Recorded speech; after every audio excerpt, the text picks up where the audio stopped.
Buenos días, estamos en otra entrega del ciclo El Ladrón del Fuego, la sexta entrega en esta ocasión, con la escritora Liliana Irigoyen. Buenos días, Liliana. Buenos días, un gusto estar otra vez con ustedes. Y bien, ya hemos pasado por diferentes personajes, pasamos por Zeus, pasamos por Filoctetes, por Pandora, por Perséfone. Hoy vamos a hablar de no nos vamos a restringir a un personaje.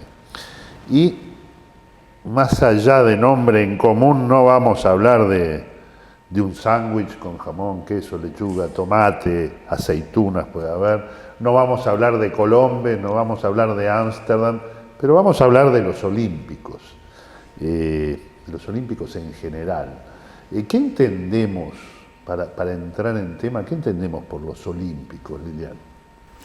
Bueno, es la última generación de dioses que se agrupan alrededor de Zeus, que se toma generalmente, se dice los 12 olímpicos, aunque si uno se pone a mirar hay más de 12, pero es como ese número 12 que se ve, 12 titanes, 12 olímpicos, se ve que viene de una tradición muy anterior donde ese número alguna fuerza o algún sentido tiene, ¿no? Sí, ahora que mencionás eso, ¿no? Justamente los olímpicos son los 12 olímpicos, pero son más, ya vamos a hablar de cada uno de ellos. Hay una teoría por ahí que atribuye que dice que Platón atribuyó ese número 12 a los signos del zodíaco. Pero como bien decís, también el 12 está por varias partes, ¿no? No solo en la mitología griega, en varias mitologías, en las religiones. Fueron 12 los apóstoles, 12 los trabajos de Heracles, 12 las tribus de Israel. ¿Qué puede haber por ahí? ¿Qué se te ocurre? Lo que se me ocurre es que hay un origen común. A partir de ese origen común quedan determinadas pautas que después los pueblos van llevando en cada una de sus migraciones. Pero cuál es exactamente el porqué, eso está perdido en la niebla de los comienzos de la historia, ¿no? O antes, o la prehistoria. Seguramente tiene que ver con algunas migraciones donde ese concepto o esa idea de que debe haber sido muy poderosa fue llevada por cada pueblo que después desarrolló su propio pensamiento. En el caso de los griegos o de la Hélade, a tal punto que fue el 12 el que amalgamó a los dioses, no al revés. No son los 15 o 16 dioses, al revés, son los 12 olímpicos, que son más, pero los fueron metiendo de manera que quedaran en 12. Sí, tú hablabas, dijiste así al pasar, la Hélade, ¿no? Porque uno habla de la mitología griega y piensa en Grecia y piensa que Grecia siempre existió y no era así, ¿no? No, en un principio, en la época antigua, estamos hablando, según la historia, la primera vez, según la historia, la leyenda, en que la Hélade fue una nación, fue en la guerra de Troya, ¿no? Que se unieron todos los griegos o los helenos y partieron todos juntos para rescatar Helena y los tesoros que había robado París de Lacedemonia. Pero después, apenas cayó Troya, cada uno marchó a su patria y cada uno se olvidó del otro completamente. Eso se fue traduciendo y además se fue extendiendo hasta la época histórica, que tampoco hubo una unión importante como país, ¿no? A pesar de que tenían la misma cultura, la misma mitología, lo mismo. Y sin embargo, No, a lo que había sí comunidad fuerte era la polis, la ciudad. Claro, funcionaban como una confederación, Exacto. ¿no? Se hacían ligas para luchar contra unos o contra otros. Hubo grandes luchas cuando vinieron los persas, pero así todo también por rencillas internas perdían y en la batalla de las Termópilas, por ejemplo, si bien Esparta logró, famoso, ¿no? 300, la película 300. La película no es muy recomendable, ¿no? No, es muy fantasiosa porque hay mucho truco y mucho músculo forjado artificialmente. Tal vez poco argumento, porque la historia es corta, pero es terrible.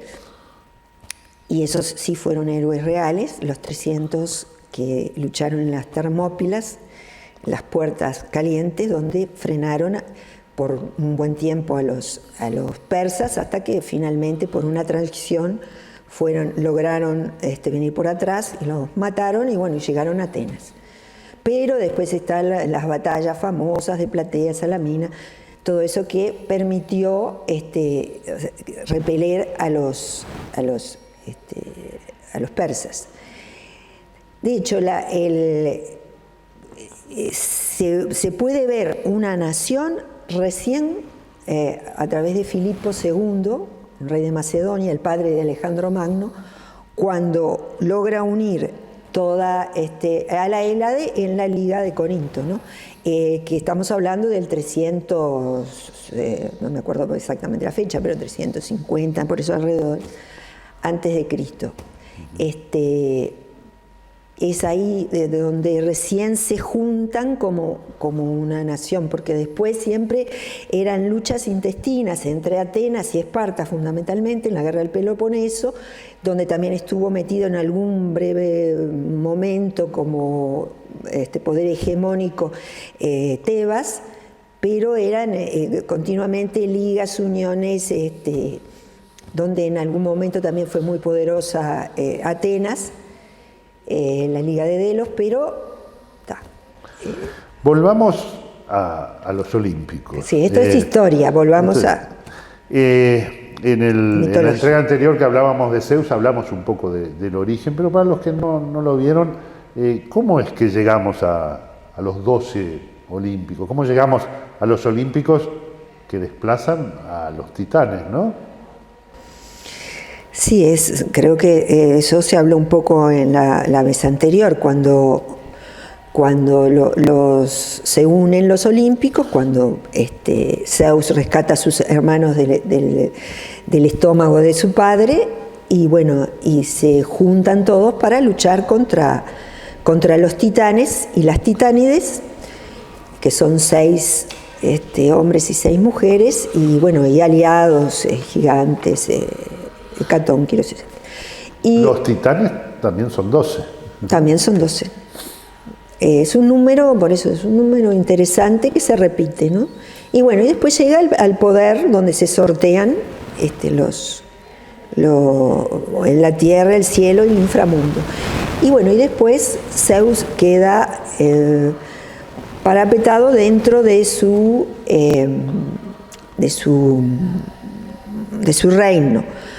Así todo, es tan déspota al principio que se sublevan sus propios amigos y su propio grupo, y consigue a través de Briareo, un hecatónquiro, ser rescatado de ese estado en que se encuentra, gracias a Tetis, la madre de Aquiles, ¿no? Que lo libera y permite que y lo rescata.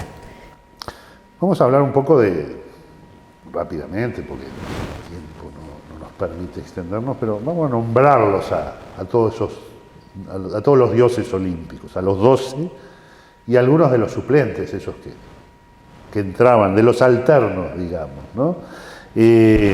Zeus, Júpiter en la mitología romana, ¿no? Una definición muy breve de cada uno, que te voy nombrando. Bueno, Zeus es el principal de los dioses, reinaba en el cielo y lo que le correspondía también en la tierra, generalmente era él el que imponía su voluntad. Es un dios muy lujurioso, que gusta de poseer todo lo que desea, como buen dios. También tiene que ver y preside la justicia, la hospitalidad es sagrada para él, por eso era muy mal mirado cuando no se respetaba, cuando se era huésped de alguien y no se le respetaba, como se dice que pasó con Paris al robar los tesoros y sobre todo robarse a Helena, causante no de la guerra de Troya. Es un dios que generalmente en las estatuas antiguas se ve como un hombre severo, de mediana edad, barbudo, con el rayo en la mano y que tenía un animal, el que lo representaba era el águila, ¿no? Era Juno en la mitología romana, era la hermana consorte de Zeus, era una diosa que presidía los matrimonios, sobre todo, era una diosa vengativa, celosa, que cuando amaba a sus protegidos los defendía, y a los que odiaba. Es famoso su odio de raíz hacia Troya debido al famoso juicio de Paris, donde se elige a la más bella de las diosas. Y bueno,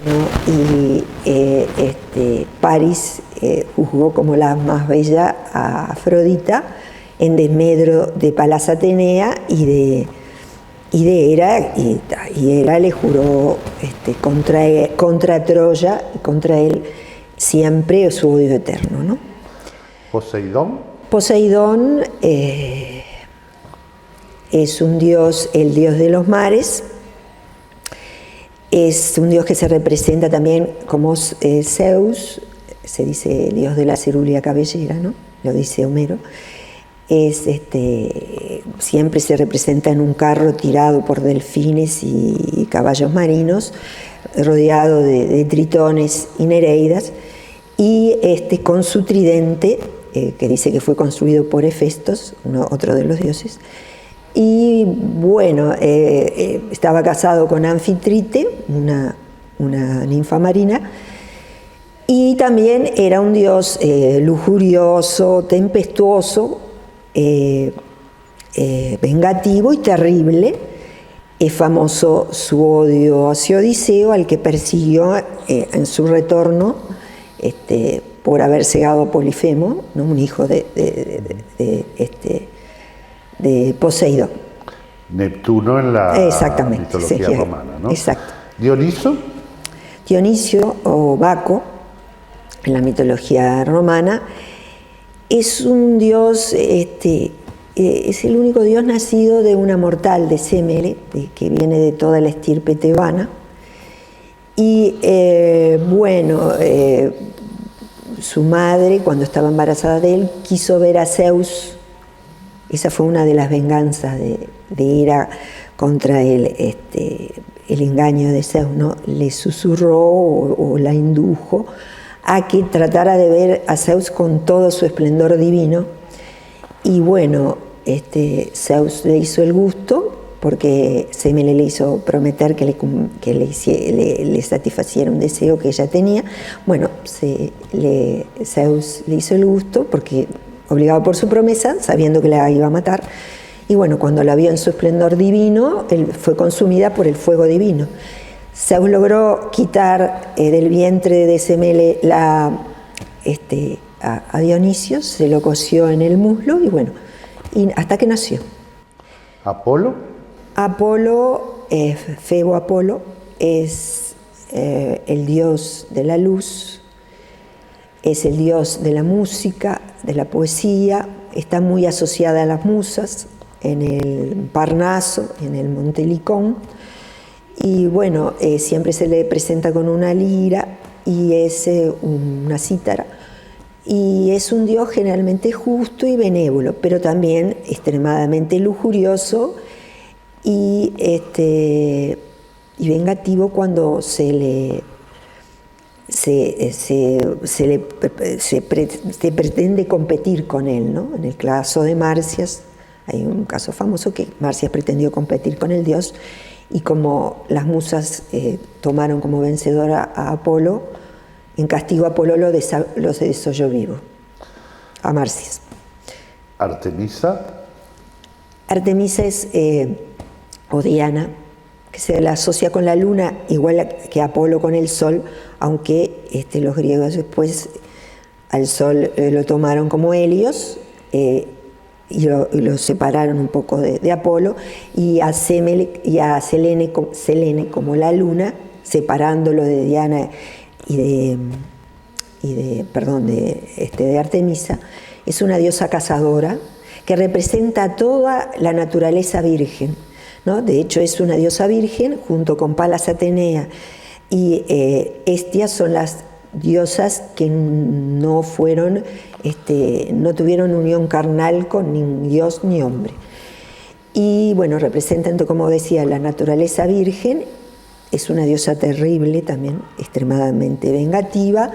Es famosa su venganza contra Actión, que la vio bañarse desnuda, y en castigo lo transformó en un ciervo que fue muerto por sus propios perros. ¿Y Hermes? Hermes, o Mercurio de los romanos, es el dios de los ladrones, el dios de la inteligencia, de la rapidez mental, de la agilidad. Es el dios también de los comerciantes, porque se los asociaba que debían que ser muy rápidos y también tenían esa cosa de pícaros. Se lo representaba con el caduceo, que era una rama que tenía dos serpientes enroscadas, porque en su función de que llevaba las almas, psicopompo, ¿no? Portador de las almas hacia el Hades, guiaba las almas de los muertos hacia el Hades. Atenea. Atenea, Minerva de los romanos, era la diosa de la sabiduría. La lechuza era su símbolo, la de los ojos de lechuza se le dice Homero. Era una diosa inteligente, una diosa guerrera, pero se diferencia de Ares en esto, ¿no? Porque era la diosa guerrera, pero inteligente, de la táctica, de la guerra, del asedio, no de la guerra bruta, de lo bruto de ir, era de los planes. Era una diosa que además tenía que ver con las labores, con Aracne. Hay una leyenda con Aracne sobre el mito de cómo se creó la araña, ¿no? Porque era una diosa que no soportaba tampoco que se compararan con ella como ningún dios con respecto a su forma de bordar y su inteligencia y también su belleza. Era una diosa hermosa. También fue una de las que le juró su odio a los troyanos, no tan acérrimo como era, porque en Hera vemos, por ejemplo, en Eneas, que se extendió su odio hasta Eneas, caída ya Troya. Palas Atenea, caída Troya, los dejó en paz. Hera los persiguió hasta que pudo. Palas Atenea, bueno, como dije, tenía el símbolo de su animal que la representaba, era la lechuza, y tenía entre sus armas siempre una diosa que nació con armada. Tenía la égida, que era el Amaltea, ¿no? Que era el cuero de Amaltea. Luego de muerta se hizo una égida con la que se protegía, se le llamaba égida. Ares. Ares era el dios de la guerra, Marte de los romanos. Ares era un dios para los griegos. De hecho, no hay ninguna ciudad que lo tuviera como dios titular. No así en Marte de los griegos, los romanos, perdón. El Marte de los romanos era un dios mucho más más importante, ¿no? Dicen, de ahí deriva la palabra marcial, ¿no? Exactamente, y además él fue el padre de Rómulo y Remo, los fundadores de la Roma mítica. Por lo tanto, para Roma adquiere otro peso que el Ares griego, que es el dios de la fuerza bruta, que aparte de ser atractivo y haber seducido a Afrodita, después era vencido en la propia Ilíada, es vencido por Diomedes, un mortal, acompañado, sí, es cierto que lo apoya Palas Atenea, pero es un mortal que lo hiere, y cuando va a quejarse a Zeus al Olimpo porque fue herido por este mortal, Zeus lo reprende. O sea, en vez de reprender o de apoyar a su hijo, no, lo menoscaba. Entonces es un dios que no es, además de ser un dios atractivo, que es tomado como un dios en las representaciones, un dios atractivo, pero taciturno, un dios al que más bien todo el mundo lo quiere lejos. Lo quieren lejos, porque es la guerra bruta y lo sanguinario, la sangre. ¿Afrodita?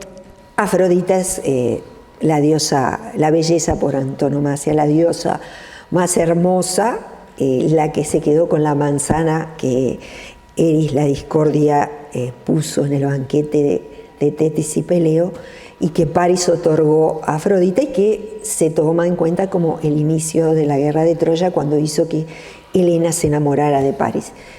Es una diosa que dice que nació, la Ilíada lo toma que es hija de Zeus y de Dione, pero hay otras versiones más poéticas que dicen que cuando Cronos cortó los órganos genitales para destronar a Urano y los tiró al mar, el semen que tocó a la espuma del mar generó a la hermosísima Afrodita, que es la que distribuye el deseo, el placer, es la diosa que ama las sonrisas, como dice Homero, la de bella cintura, la de diadema de oro, la de hermosa cabellera, que da el placer a los mortales, ¿no? Pero es una diosa vengativa y es una diosa que no hay que descuidar, porque son famosos también sus castigos cuando no se le venera como debe venerarse. Es famoso a los castigos el castigo que le dio a las mujeres de Lemnos por no venerarla, y les hizo producir a esas mujeres un hedor tan espantoso que los maridos empezaron a preferir a las esclavas antes que a sus propias mujeres, lo que generó que los asesinaran. Entra después en el mito de la Cólquide y de los argonautas con Jasón, no, es otra cosa.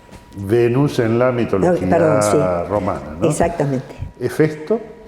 Hefesto es Vulcano en la mitología romana y es el dios de los herreros, es un dios cojo, no es un dios atractivo, fue el esposo que se le dio a Afrodita, que Afrodita a él sí le fue bastante fiel.